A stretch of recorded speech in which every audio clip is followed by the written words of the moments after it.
Hello and welcome to another special episode of the Fabulous Pelton Cast. I'm your co-host, Kevin Pelton. And I'm Tristan Carcino. And what if we made the whole pod out of emergency podcasts?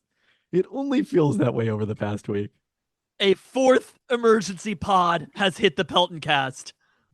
The University of Washington football team has a head coach. The city of Seattle now up to one of two head coaching positions filled. Obviously, the Seahawks search moving slower based on the NFL rules at the timing of the calendar there. But the Huskies had to move quickly after Kalen DeBoer's departure to Alabama. And they did on Sunday afternoon, officially naming Arizona's Jedd Fisch their next football coach.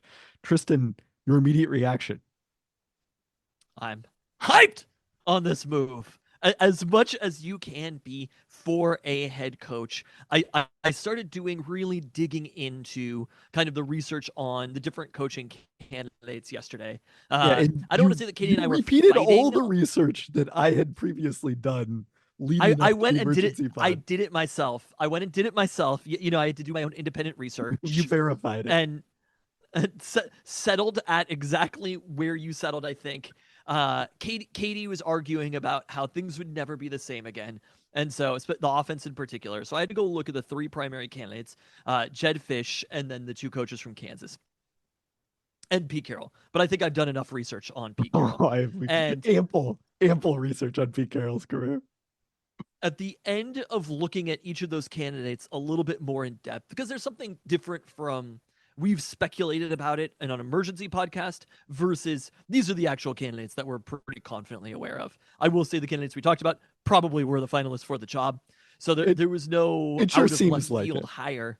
This is not when UW hired Mike Hopkins as men's basketball coach, and we had never even considered the possibility that he would leave Syracuse, let alone that he would be a candidate to take the job. It was a very honestly, it was a pretty normal search, and that was a kind of a strange search. These are the obvious candidates for the job. Here are their ties to Seattle. Here's the reasons they would take it.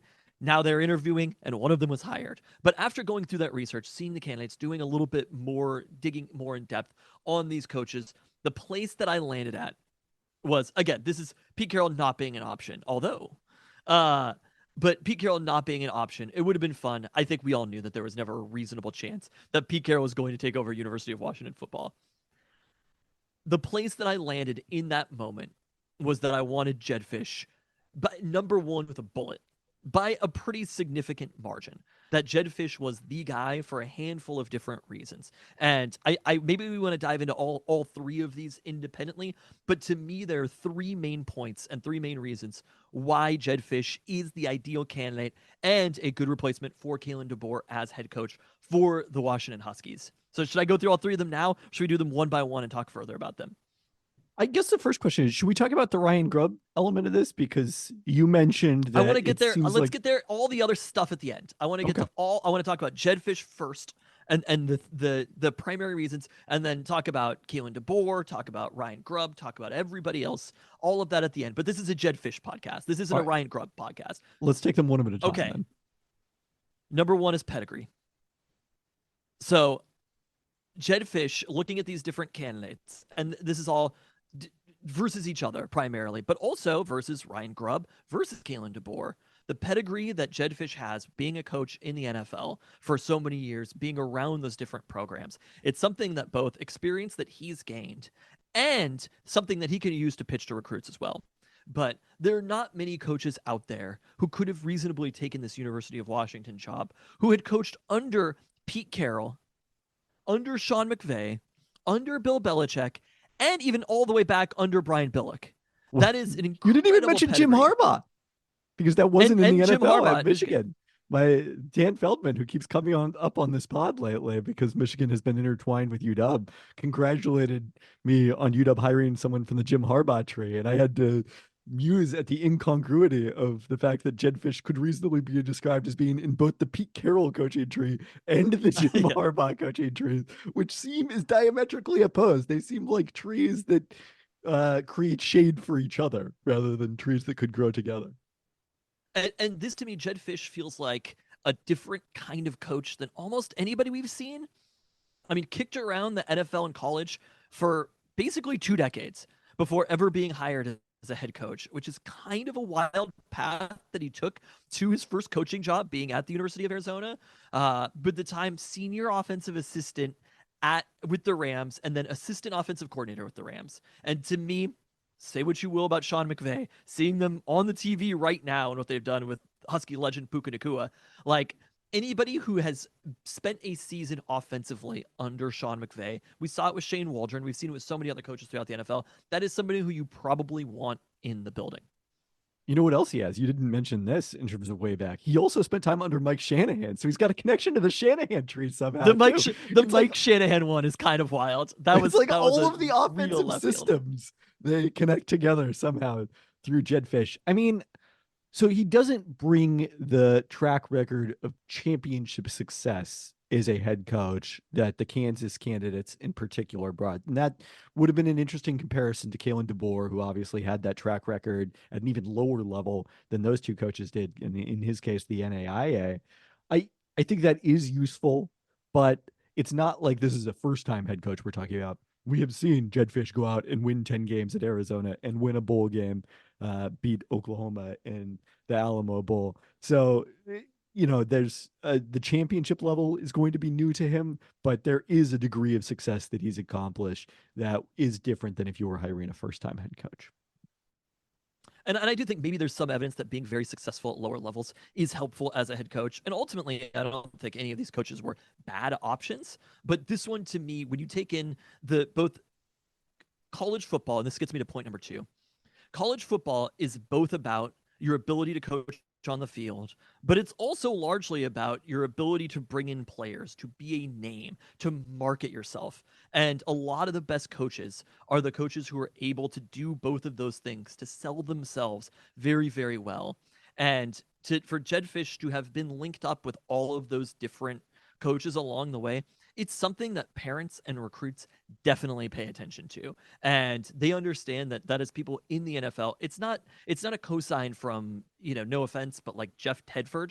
There is a different level of a cosign when you're working under Pete Carroll, under Sean McVay, under Mike Shanahan, of all names. That is a different level of cosign, which brings me to point number two: recruiting.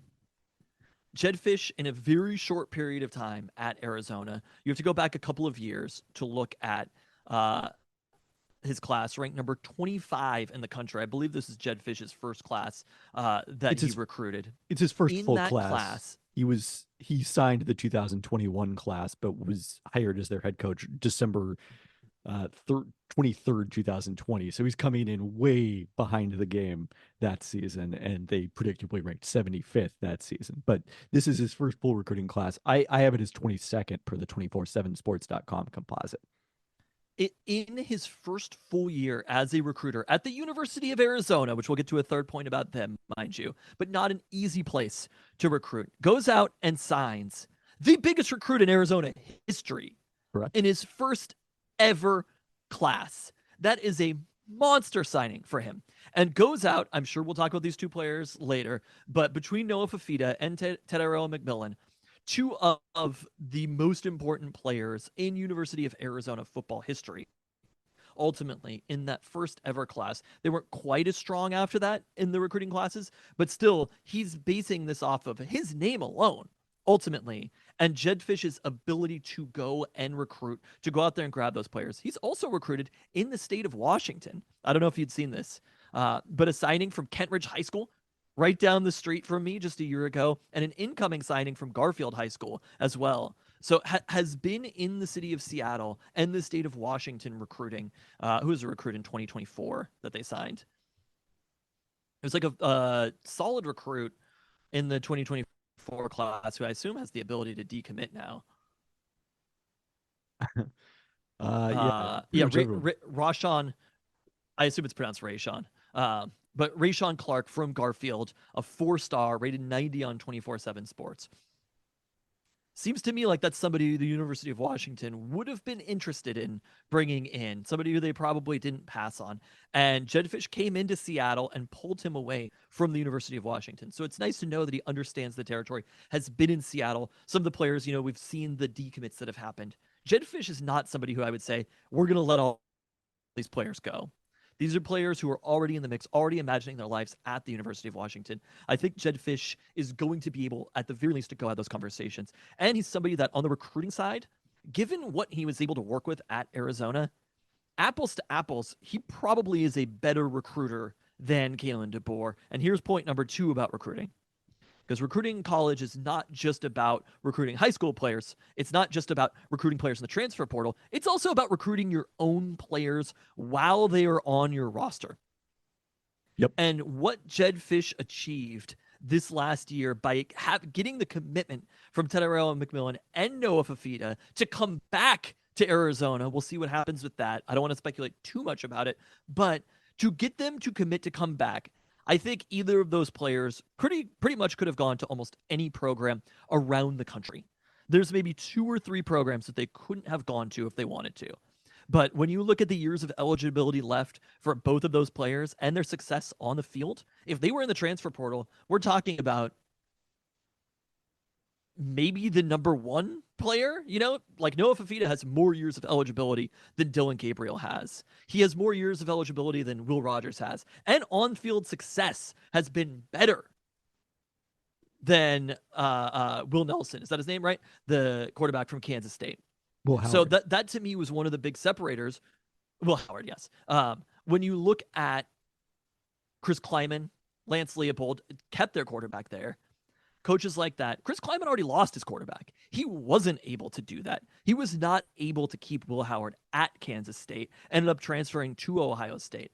Jedd Fisch at the University of Arizona, knowing that the money, I think we can assume from the outside and understanding some of the things that we understand about Arizona right now, didn't have the same kind of NIL money that many programs around the country would have had. If Cam Ward had $7 million offers on the table, which, by the way, I feel Cam Ward coming back to college in my bones also. I knew that was a fake NFL commitment. But if Jedd Fisch was able to, with less resources at the University of Arizona, get those players to commit to come back, that is something very, very special that he was able to do there. And it points to what he was building at Arizona, but also those relationships that he had with those players. They came back not because of money, not because of program history. They came back because of what they were building and because of their relationship with Jedd Fisch. All right, so let's talk a little bit about the context of recruiting at Arizona. Historically, this is a school that generally in the 24/7 sports composite has been in the 40s. They did have one class much better than that in the Rich Rodriguez era in 2014. They finished 30th. Mike Stoops had some really strong classes. I remember feeling back in the mid 2000s, maybe into the late 2000s, that it was kind of like a race between the UW under, at that point, Steve Sarkisian when he came in, and Arizona under Mike Stoops, which of these two programs that had been really good in the 90s but had fallen way off in the early 2000s was going to get back to success. We found out who ended up winning that race. It was UW. It took a while, but then under Kevin Sumlin, the recruiting really fell off a cliff. They were in 2018 61st, 2019 60th, 2020 65th. That was when Fisch came in and took over. And as you said, his first full class was 22nd. Last 2 classes in the 40s. I do think that's also probably a level higher than the Kansas coaches were recruiting at. Like, I do think that is probably an important distinguisher. And you mentioned him recruiting in Washington. To me, that's really not that important. If you're the University of Washington coach, you're going to figure out a way to recruit in the state of Washington the guys who, want to come here and are not, who are good enough to come here and are not really at that 5-star can play anywhere level that you see the guys that went to Ohio State in the last few years. Like in that middle territory, you're always going to be able to recruit pretty well. What's really important to me is that Jedd Fisch has recruited California. All Yeah. these guys that you talked about, so Fafita and Tetaroa McMillan, I did not realize this until I was just looking it up, played together in high school, along with one of their backup tight ends, Keon Burnett, and their leading tackler and leader in sacks, Jacob Manu, is a versatile linebacker. All 4 of those guys signed together from Servite High School in California in the class of 2022. And obviously, Arizona, much like Washington, your primary recruiting is coming from the state of California, where you're competing against the guys who aren't ending up at USC, basically, or being poached by another conference. Although now they are the Big 12. We are the Big 10. They're all different conferences, I guess now. But that's the same territory that you're going to be working as UW head coach. And I do think that was probably perhaps the single biggest factor that drove Troy Danion towards Jedd Fisch as opposed to the Kansas coaches. For better or worse, I do think that was really important to them. I want to talk about what separates him as well at the end too. So the third point was on the field achievements. It's one thing to recruit. It's one thing to have pedigree. Do you know how far back you have to go to find an Arizona team that ranked as high as they ranked this last year? 1998, right? 1998. Trunk candidate is on the roster. The I mean, historical success at 1998. Arizona. When we talk about 1998, with UW is the context. It's Ortiz Jenkins is the guy that you've got to mention. The famous flip into the East end zone at UW a little before we had season tickets. Not a lot before we had season tickets, but a truly memorable and brutal ending from the Huskies standpoint. But that again, that was the last time Arizona was relevant nationally before this season. Yeah, I mean, to even compare Arizona and UW in the 90s, I don't think is a fair comparison as program history. But since Sure. then, UW has been to multiple New Year's Six Bowls. Arizona hasn't even been close. The closest that they've come is this, I guess, the Fiesta Bowl in 2014. Had gone 6 years without making a bowl game. Is that right? Five years without making a bowl game. Had gone numerous years. I mean, even between that 1998 Dick Tomey season and the Rich Rod 2014 season, they didn't rank a single time in there at the end of the season. Yep. Like, this is a program that has been in the dumps for the last 2 decades, basically. And so for Jedd Fisch to have taken over and honestly relatively quickly transformed the program to being at the place where they're beating Oklahoma in the Alamo Bowl with a young core, the wins, how they increased year over year, and especially once they figured out with Noah Fafita, that to me is a more impressive feat, honestly, than even what Kalen DeBoer did at the University of Washington. And I think the other pieces we talked about recruiting as well, he was doing it with his own players in a way that Kalen DeBoer wasn't doing it with his own players. This is a core at Arizona that Jedd Fisch went out and recruited, coached, and got them to the place that they comfortably beat Oklahoma in that game. And that's the other piece of it. The on field performance after losing to USC, I believe the week after losing to UW this past season. Arizona runs the table, including that victory versus Oklahoma. And they weren't doing it close most of the time. When you look at these games apples to apples versus what UW did against a lot of these teams, it is a more impressive season in a lot of ways. I'm not trying to diminish anything about what UW achieved, but there was a little bit of them just skating by. Like when Katie was mentioning that we won't have an offense as exciting as the offense was this last year, and I'm just like, do you not remember that Arizona State game? Do you not remember that if Cam Ward scrambles for 5 yards or whatever it was on a third down, that we're probably not talking about a college football playoff in that situation. We're also But the not talking way about a the new head coach. absolute destruction of a ranked Wazoo team, 44-6. The victory versus UCLA, 27-10 against Utah, 42-18 against a Utah team that UW struggled to beat at home this past year. Again, I'm not saying that this was a better team than UW was, but some of these margins of victory were pretty significant in these games. And what Arizona was able to do and actually crushing teams, UW didn't crush anybody after Michigan State. I mean, Cal, I guess you could say the next weekend was a bit of a crushing, but I don't think this is as I don't think the UW part of it is as important as you think it is. But yeah, I mean, look, Arizona was really good at the end of the season. And you can start with like you mentioned that they lost to USC the week after playing UW, but the UW game was in many ways really the start of this. And I can't even remember if Troy Dannon had been hired as athletic director by this point, if he necessarily was following that. But Arizona giving UW as tough a time as they did at a point where that was wildly unexpected, I do think is something that factors into this. Like it's not just offensively, they weren't great in that game. Fafita only averaged 5.9 yards per attempt. But you go back to 2 years ago in Seattle in a game that was one of the highest scoring in recent Husky memory. Like they had no answer for this Jedd Fisch offense with Jaden Delora at that point in the controls just barely got enough stops to end up winning that and overcome it with just the sheer talent that, and execution that they had offensively in that one. So I do think having seen Jedd Fisch's offense do this against UW probably is a factor here in this decision as well. And to me, that's kind of the most impressive thing. I mean, what was UW? Where was UW for Noah Fafita's starts? That was his second start, third start. It was definitely early on because at that point it was still Noah Fafita is being forced to play because Jaden Delora is out of the lineup rather than, oh yeah, Noah Fafita is going to play anywhere, anytime, and he plays. Yeah, that was his first start. He had come in relief His first in the start. Stanford game and he had led them to the come from behind victory, but had only attempted 4 passes in that one.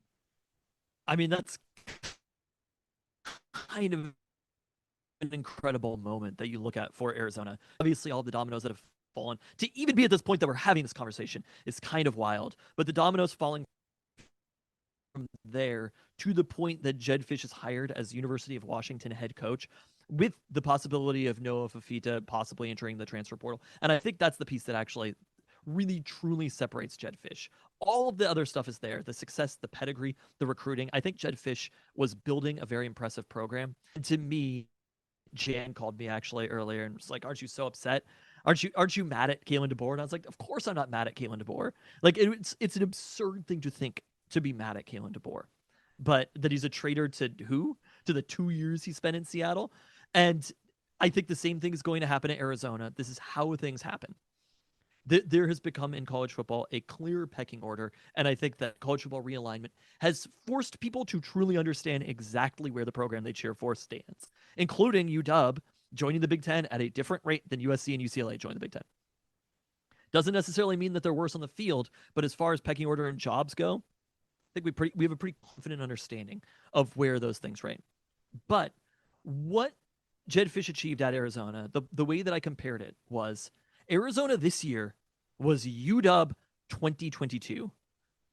When you look at what they did, a couple of I mean, honestly, their losses are better than UW 2022's losses. But you have the frustrating loss to Mississippi State, and then all of a sudden they turn it on. A big victory versus a Big 12 team heading to the SEC in a solid but not major bowl game. I mean, it And was the same bowl. what It was they were where they both in the were Alamo Bowl. in the Alamo Bowl against a very, very, very similar program. And I think Arizona, had they run this back with Jedd Fisch with this roster, I think they might have gone into next season as the favorites in the Big 12 with a chance, with a very good shot to make the playoff in the Big 12. And if what you can do is take some of that energy, whether it means players or not, and bring that to Seattle, what he had built, I think you have to take that shot. So to me, it's such a slam dunk hire. Obviously, this isn't throwing any dirt on Kalen DeBoer's grave. I think Kalen DeBoer is also a good coach. I think you would be very hard pressed, apples to apples, to say that Kalen DeBoer is definitively a better coach than Jedd Fisch, given everything that they had to work with. I mean, I suppose that's true. One of the points we've been making over and over, since Kalen DeBoer left is look, people overstate the certainty that they have about coaches. By the way, if you go all the way back, it's hard to take your mind back this far to Tuesday, before any of these dominoes had started falling. Arizona was ranked ninth in the ESPN way too early college top 25. So that was 2 spots ahead of the Huskies at that point. And yes, clearly the top team in what is becoming the Big 12 next season. So the, I think I think you also have to say again. I don't want to speculate too much about Noah Fafita and Tetrail McMillan, but like it does feel like there's a pretty good shot that they end up coming here if they were willing to stay in Arizona to play with Jedd Fisch next year, and he's trying to move that to Washington, being able to play on that stage. Like it's not the worst pitch. I guess it depends whether they got the heads up before the meeting or they were part of the group that was reportedly upset about the meeting, how short it was. I think the two thoughts on that also. Number one, reporters in Arizona they weren't going to go into that reporting that players took it well. They are incentivized to make it seem like players were very, very mad about it. right? Like they want to channel that anger because that's what they're feeling. And I think that reporters around the University of Washington probably did the same thing with Kalen DeBoer. They treated it like people were devastated. You saw some of the stories. We didn't see the same reports, although I think the reporting around the UW program was more like everyone is leaving.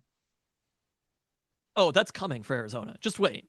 But like there's going to be the doom and gloom for a second, and then there's going to be, hey, there's actually a coach at the University of Washington. Number two, there are two tiers of players. I do not think Jedd Fisch did not contact Noah Fafita I agree. and let him know that this might be going down. I get the feeling that there are different tiers of players. There's the roster in the same way. I mean, Kalen DeBoer didn't have that many players to even hypothetically take to Alabama because most of them were going to the NFL already. But had he been with Michael Penix for another year of eligibility or known that Rome Odunze obviously wasn't, he might have even contacted Rome. But like all of those players were gone to the NFL either way. It's like I just gotta ask. I gotta see if you possibly might be Yeah, interested in just coming to play in throw it out there. Alabama. But there are different tiers of those conversations that happen. So he was telling the group. The group was upset about it. There are a lot of players in the group. In the same way that there are not a lot of players at the University of Washington that have been rumored to be transferring to Alabama. There's a larger chunk in Arizona who could hypothetically transfer to the University of Washington. All right, I want to touch on one more point on Jedd Fisch before we get into kind of the rest of this conversation and the path that the Huskies chose not to go. And that is, I did a little research on fourth down decision making. I'm not 100% confident in my data here, but I was looking Okay. at situations that were fourth down in 3 or less in neutral situations, win probability between 10% and 90%. I only have data from last year's regular season. Of those examples, last year, Jedd Fisch at Arizona went for it 7 out of 9 times, including a 4th and 1 from his own 29. By Oh comparison, yes. yeah, Yeah. That's the stuff we like around here. Going for it for the 40 is one thing. Go for it from your own 29. Now we're talking. Kalen DeBoer went for it 10 out of 12 times in those scenarios. Dan Lanning, our fourth down king, was only 9 of 12. So Wow. Jedd Fisch percentage wise was Hashtag ahead of Dan him. Lanning washed. The Kansas coaches, by comparison, were substantially more conservative. There was one at 50%, one at 64%. I've forgotten which was which because it no longer really matters to me. These dudes are coaching in Kansas. Like I just, if we're being honest with ourselves, also I don't think Jedd Fisch isn't young, but like the Kansas coaches were just a tier older. Uh that's great to hear. So you're basically saying to expect fourth down aggressiveness wise to be about the same. Yeah, I mean, there's reason to expect that, which is I think one of our criteria. I don't think it's more important. This is a conversation that obliquely came up in the Discord about the idea of Pete Carroll being the Huskies head coach. Like fourth down decision making is important, and it's one of the things that a coach can control the most. At the college level, it's much more important at the NFL level because you don't get to pick your players. I mean, Pete Carroll had certain influence, and also the quality of players you get is limited by these things called the salary cap and the draft. In college football, like having a coach who can get you all the best players is way more important than anything else because you have so much Oh, control over the whole that. sport is rigged toward Pete Carroll. It is 100% like set up for Pete Carroll to be a beast in college. But all things considered, better to be aggressive on fourth down than not. Okay. And that's the last piece though. Is you have the three things that I mentioned, the fourth down decision making. You have the players who could hypothetically transfer. And then you have his relationship with offensive coordinator Brendan Carroll, son of Pete. There's a rumor that Troy Dannon and Pete Carroll were meeting yesterday in Bellevue. I have no idea whether that's true or not. I saw that and I was like, oh, he's vetting Jedd Fisch. Jedd Fisch is the guy. He's vetting Jedd Fisch because his son obviously works there. He worked under Pete. There is a relationship here. Pete Carroll is going to be in the building. Pete Carroll is going to have influence at the University of Washington. And that, assuming Brendan Carroll follows Jedd Fisch, which I'd be surprised if he didn't. He'd either basically have to get, similar to Ryan Grubb, get the job at Arizona or follow him to Seattle. Having Pete Carroll in the building, even just around, having the history, legacy, all of the players in the Seahawks orbit be around the University of Washington and tighten that relationship, that is something that is very, very important and will be very helpful for Jedd Fisch because of those situations. When you're having those conversations about NIL, bringing players in, recruits, transfers, having any sort of influence and any sort of history with Pete Carroll is going to be an amazing thing. So the reporting as of Sunday indicates that basically UW's entire offensive coaching staff is headed to Alabama with Kalen DeBoer, including Ryan Grubb after he was passed over for the UW head coaching job. Haven't heard a lot about the defensive coaches, who obviously that has not been the. Arizona also just lost to DC, who we know well. Are you aware of this? No, I don't think I do know this. Their defensive coordinator was Johnny Nansen, who is defensive coordinator under Steve Sarkisian, who left to become defensive coordinator under Steve Sarkisian at Texas. Wait, what happened to Pete Kwiatkowski? I don't know. He's co-DC. Co-DC, okay, so I think they might have just smushed them together. Yes, they did. They did the Jimmy Lake thing to Pete Kwiatkowski again. Yeah, they did the Jimmy Lake thing. I mean, it seems to be the co-DC thing is kind of happening a little bit more often in college. It is, yes. It was one of those where I was like, if we could have had Johnny Nansen come back as well, that might have been pretty interesting. So the other coach at Arizona that I'm really keeping an eye on, technically not a coach, is their director of player personnel, Matt Doherty, who served in that same role at Miami a couple of stints previously, was also the recruiting coordinator at Michigan under Jim Harbaugh when he first started, then subsequently was replaced down the road by Courtney Morgan, who became the Huskies GM when Kalen DeBoer was hired and was on the private jet. He was the only one who was on the private jet with Kalen DeBoer when it landed in Tuscaloosa. Look, just don't hire him to be the head coach at North Carolina and you're good.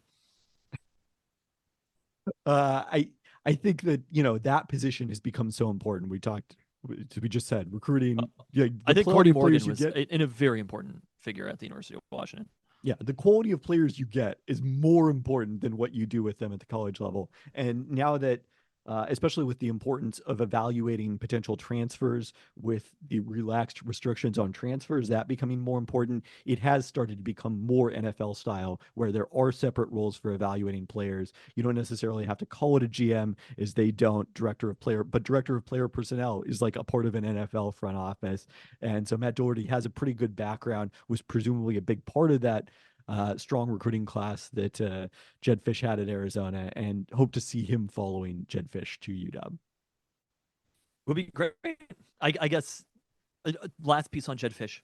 To me, if people are looking for hope right now, if people were feeling down on this, and this is the way that I was feeling, obviously, I had a few hours of mild grief about Kalen DeBoer before pivoting back to positivity, was I think in the year 2024, should a handful of players follow Jedd Fisch from Arizona to the University of Washington, we could be pretty confident that there is a higher likelihood of them being a team that is competing for the playoff in 2024 than they would have been under Kalen DeBoer. I don't think I can get there, because I still think you're probably likely to see some defensive attrition that you would not have seen under Kalen DeBoer, or even, had there been continuity under Ryan Grubb. I agree that, if Noah Fafita ends up transferring to UW, which is far from a certainty, that offensively their upside is a lot higher than it would have been with Will Rogers or Austin Mack. How much defensive attrition is there really? I mean, I think we have to be serious about that, about who Kalen DeBoer had signed is such a strange. Somebody mentioned a contract in like one of the tweets about players, and I was like, we could just call this what it is. But like, they were like, he got a bigger contract at this school, and it's like, yeah, that's what we're building towards here. The quarterback that Kalen, I had accepted out of blind loyalty to Kalen DeBoer.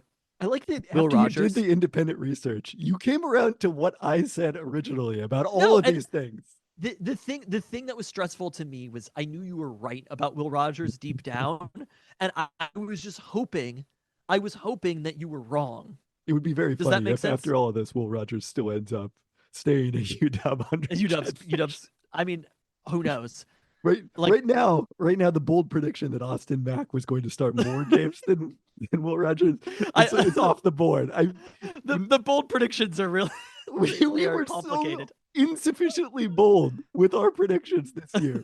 The Seahawks are going to change defensive coordinators and hire Sean Desai. A lot of bold things have happened in the 14 days of 2024. What a year, Lemon. But the quarterback that Kalen DeBoer went out and got in the portal is a lot worse statistically. Maybe he would be better under Kalen DeBoer. A lot worse than basically every other team at a similar level around the country. He did not have this team set up to be successful after these players left. If we're being completely honest with ourselves, 2024 was going to be a rough year. I had talked myself and everybody else into thinking it was okay. It wasn't okay. Will Rogers was not a good quarterback at Mississippi State. And if you replace that with somebody who, where did Noah Fafita finish? 8th in QBR. There is a reality. I don't know if Noah Fafita is an NFL quarterback. I don't know if Michael Penix is an NFL quarterback. Apples to apples, by age, Noah Fafita is 3 years younger, I want to say, than Michael Penix. And already by QBR is a better quarterback.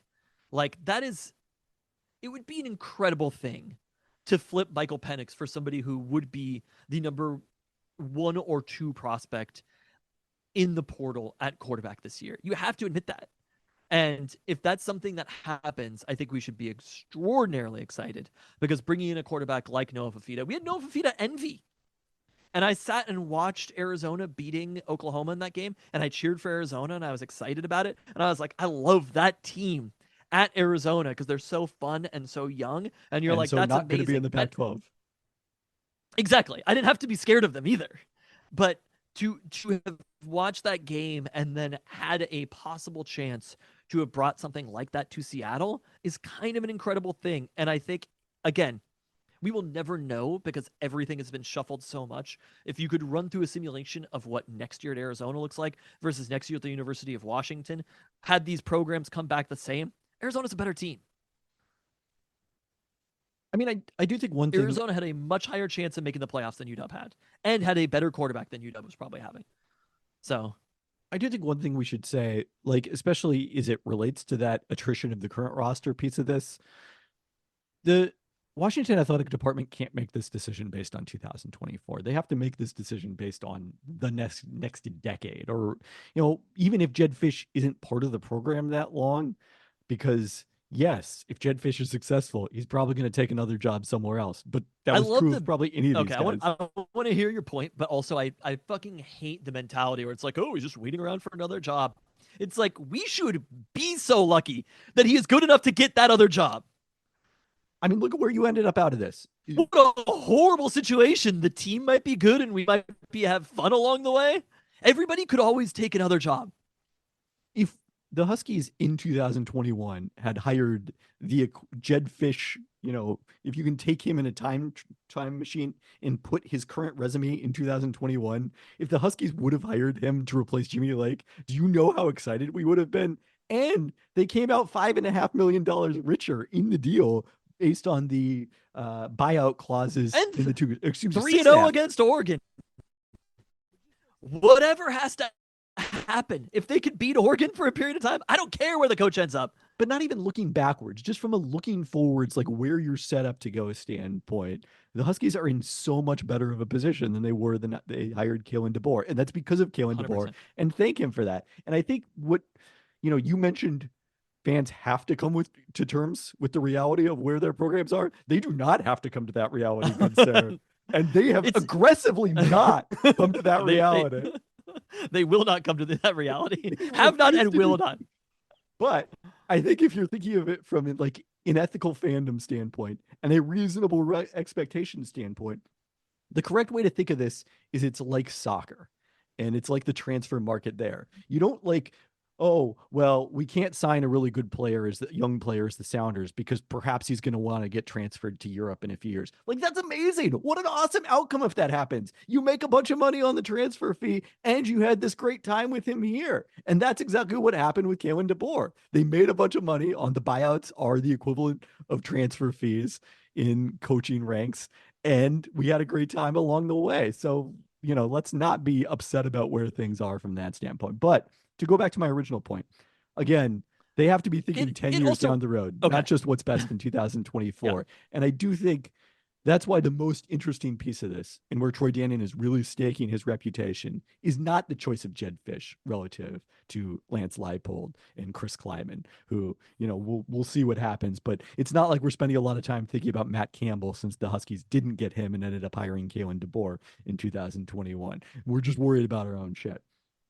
Ryan Grubb will loom over Jedd Fisch if things go poorly, especially because, at least next year, he's probably going to be coaching a very good offense at Alabama. And that, I think, to me, will be the path not taken.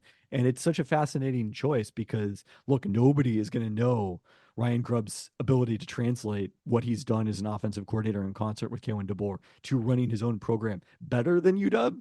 And the fact that they chose did not to hire him is to me very interesting. Yeah, I still think it's hard to say exactly what the right decision is, but Ryan Grubb might have maintained some of the current roster, and Ryan Grubb probably generally would be in the image of Kalen DeBoer as a head coach. I just don't know if there's enough evidence and enough history of Kalen DeBoer. It's a risk that Alabama took hiring Kalen DeBoer. Like, I think we can all accept that he has not. It's 2 years, 2 years at Fresno State, right? No. Or 3. 2 years at Fresno State, 2 years at the University of Washington. Very successful in those time periods. But Kalen DeBoer doesn't have 15 years of success somewhere where you could point to it and be like, that is the name. He's going to do this anywhere he goes. And I think that's what matters a lot. The Ryan Grubb that gets hired eventually, things go well at Alabama for everybody. Ryan Grubb gets hired somewhere else. The Ryan Grubb that gets hired then is not the same as the Ryan Grubb that gets hired in Seattle.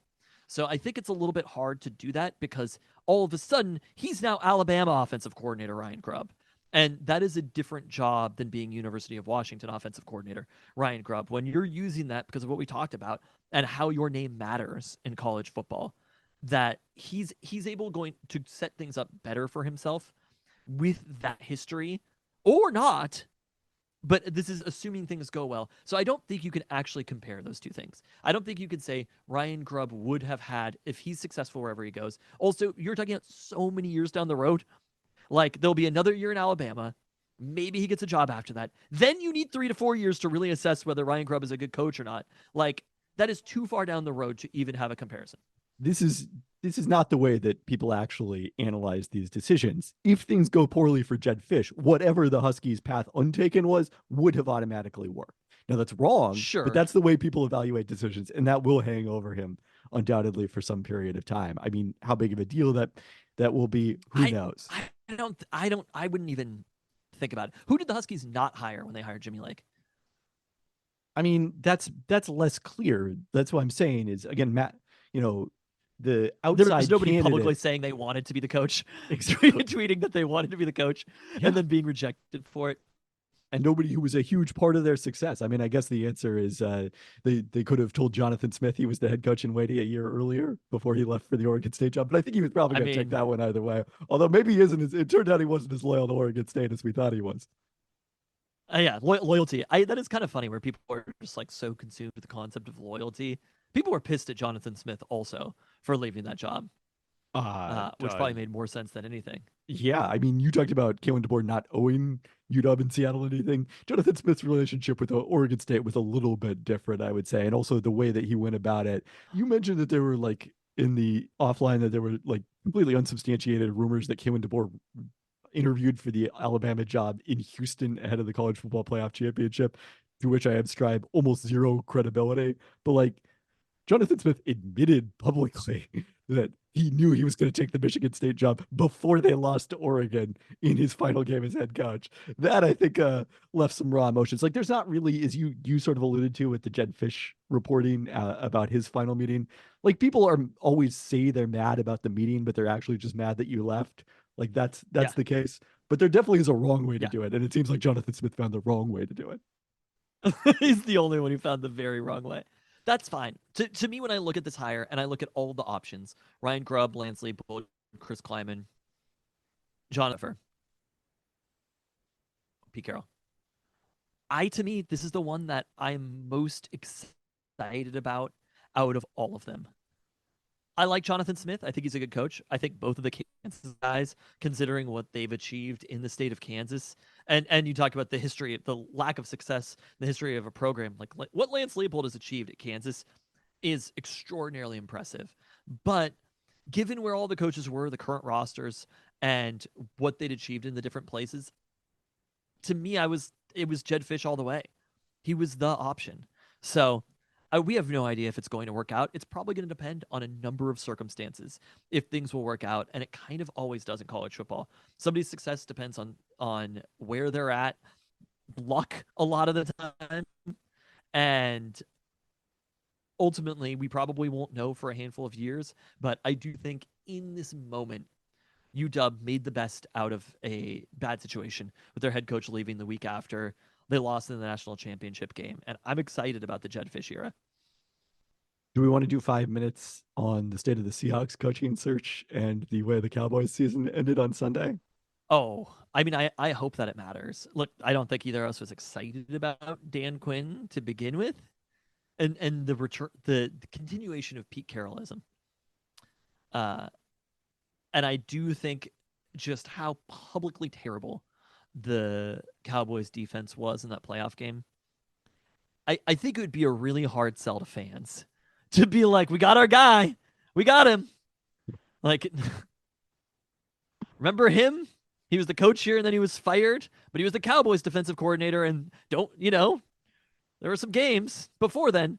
But like, I think it would be a really, really hard pitch to fans that it's basically a continuation of Pete Carroll. People love Pete Carroll. Seeing the King 5 ads or whatever, the thanks Pete ads, I'm just like, damn. Like, I cannot imagine almost any other coach getting that treatment.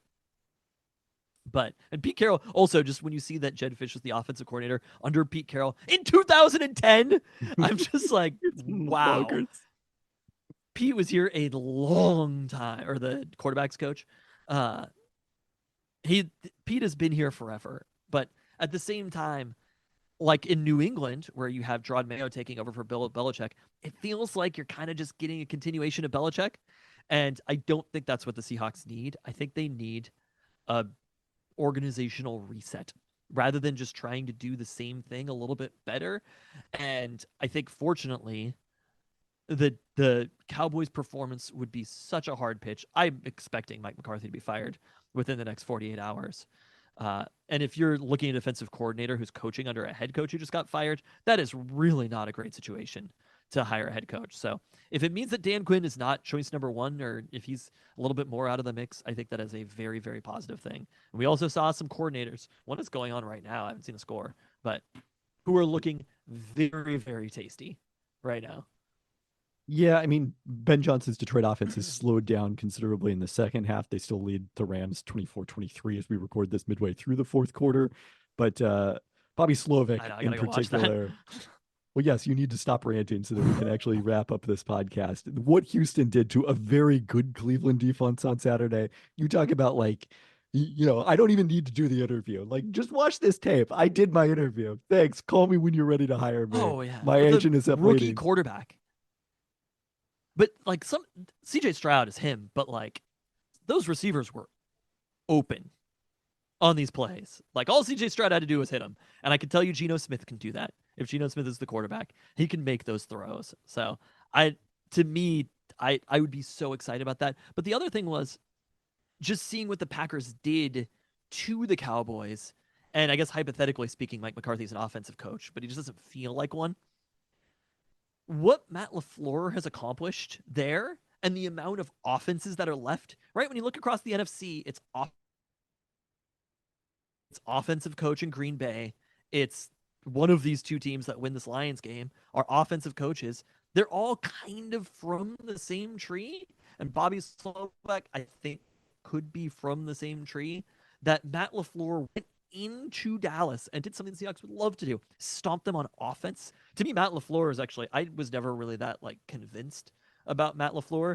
And this game and this end of this season and what he's done with Jordan Love was like, oh yeah, let's go find somebody. I think the picture that even comes up when you Google Bobby Slovak is like him with Washington in the same way that you always see those photos of the Redskins at the time staff. And it's like all of those coaches being there. it almost feels like, I don't know if he was, I don't assuming he wasn't part of that staff, but it feels like he was honorarily when you see that. So that would be the one that excite. I actually would probably be more excited about that, maybe even than Ben Johnson. But I think, as you said, LaFleur is kind of proof of concept of the like offensive coaches nurture a young quarterback. You can have multiple eras, that sort of thing, and that's why it's so important. Wanted to reflect on two things though. Number one, Third Pelton brother Zach Jabal mentioned in the Discord, how he felt this disconnect between very much wanting the Huskies to hire a proven head coach and wanting the Seahawks to hire a first-time coach who's been a coordinator. And I think that's a function in part of like the way it works in college and the way it works in the NFL. It's not like the Seahawks it's get the to rigged go piece that I'm poach. talking about.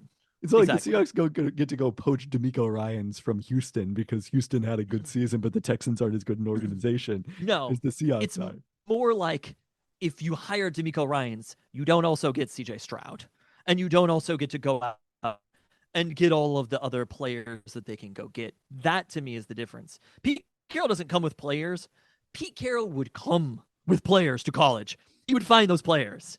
But like it's rigged is not the right word, but like you're able to go grab players in a way because of your name in college that you can't in the NFL. In the But this NFL, is not at all what I'm there's talking contracts about. and you What I'm talking about is in the NFL, if you're going to hire someone with head coaching experience, by definition, that coach got fired from their last job. And that doesn't mean they're yes. a bad coach. Yes. Pete Carroll got fired by two teams. Bill Belichick was fired by the Cleveland Browns before he went to the Patriots and became the most successful coach in NFL history. But it's a little different from, hey, we get to pick whoever's been had this track record of winning wherever they go, but has never coached at this level before. That's to me the difference.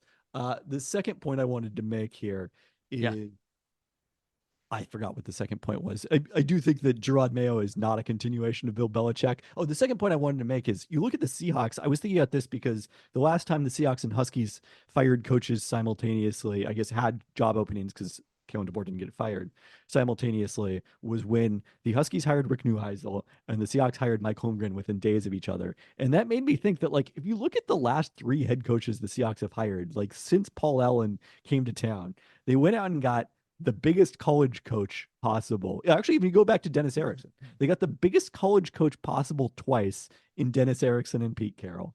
They got a, an active NFL head coach. They did do that thing with Mike Holmgren when they were able to hire him as a free agent away from the Packers by giving him control of player personnel at the time. That's not an option, presumably now, because John Schneider is the one who's conducting the search rather than cleaning house entirely, is in those situations. But it does make me wonder to what degree Seahawks ownership and Jody Allen is still invested in going out and getting Jim Harbaugh and making that kind of splash. Belichick would be the other splashy hire. He does not seem as likely for the Seahawks to me. I think I just really feel like Harbaugh's ending up in LA and Belichick might end up in Dallas. But I think this might be a different search than those ones in the past. Well, it'll be interesting if they will. The reason that I feel differently than you, I suppose, is that I just think your name matters so much in college. And that's why an Urban Meyer or whatever, maybe he's a good coach, but like Urban Meyer, if he ended up being a head coach at any program, that program becomes one of the top 5 programs because Urban Meyer can go get the players. All of those level coaches. That's why Kalen DeBoer is a question mark at Alabama. I don't know if Kalen DeBoer can go get the players necessarily, but if it's Urban Meyer, if it's Nick Saban, if it's coaches like that, they can just go do it. Like it took Jim Harbaugh a short period of time. There was no doubt that Jim Harbaugh was going to get to being a hyper national level program at Michigan. You know, he turned Michigan back into one of the best programs in the country because he's Jim fucking Harbaugh. That matters. And I think that matters more in college than it does in the NFL. And I think just because you're able to pick your players so much more and get people to rally behind you, and the successes that you've already have is But how you're you do it, not you're hope. talking about this as if you are hiring the Seahawks head coach. You're not hiring the Seahawks head coach. No, And no, I I'm would talking tell about you, why I feel better about Pete Carroll in college versus the NFL, or why I feel better about a more experienced name in college. I You don't still don't agree with think that? this is, I think it's all true. I still don't think it's at all relevant to actually engaging the question. So, What do you mean about why you would want a more experienced coach? In the NFL, what you need is you need the right system, and the rest is going to take care of itself. You need a okay. quarterback and a system. Done. That to me is it. When it's kind of the success. You keep That's how it's arguing worked is in the if NFL. someone else is taking the position that it's a bad idea to hire a coordinator in the NFL, I guess is what I'm saying here. No, I'm not. And I'm we're not like saying that. 45 No, minutes I'm into just our saying. fourth I'm saying emergency podcast of the week. why I don't think we why need in this college particular it's argument. different. Anyway, that's fine. The offense matters in the NFL. Seeing the Browns defense, how bad they are on the road, and how good they are at home, it's just like this shit isn't consistent. Most offenses are good everywhere. Jordan Love, most offenses are good everywhere. So I strongly hope that they end up with a coach like that. I'm not convinced of it. I think they got a step further today. So thank you to the Packers for doing that. On that note, we'll be back with the regular weekly podcast. We'll see when and if we have a Seahawks coach. We'll probably have some more information on what the Huskies 2024 roster will be like. And who knows? Mike Maybe Hopkins gets off the tarmac. uh, don't I don't think that's happening mid-season, but not a great Sunday for UW basketball. Period. The women Yeah. losing to Washington State as well. So we'll see. That may be coming down the road. Uh, on that note, thank you so much for listening. Go Dogs.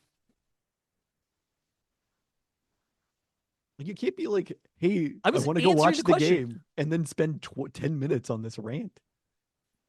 You asked a question. I answered the question. You threw out a question. You act like I wasn't answering it. I just had a different answer than you. Is that not okay? But like, I mean, the name brand piece of it, but it's not like Jedd Fisch. You seem to think he's coming in with more of a brand than I do. I think you can have a brand without being, your brand can be not having a brand. That was Chris Peterson's brand, basically. He has more of a brand than Ryan Grubb has. I think Ryan Grubb has more of a brand than you think he is because his brand is we just went to the college football playoff championship. I don't know. Did you see the guy who finished second in Heisman? I coached him. I called the plays. That's his brand. I actually think that the current players piece of it, I think they wanted to trust all of the everything about the coach and everything. I think the idea of bringing in some of those current players was a big piece of this deal. And I do think the Pete Carroll piece is also a big piece. Like it just the stars aligned very nicely for the Huskies and Jedd Fisch. Let's hope so.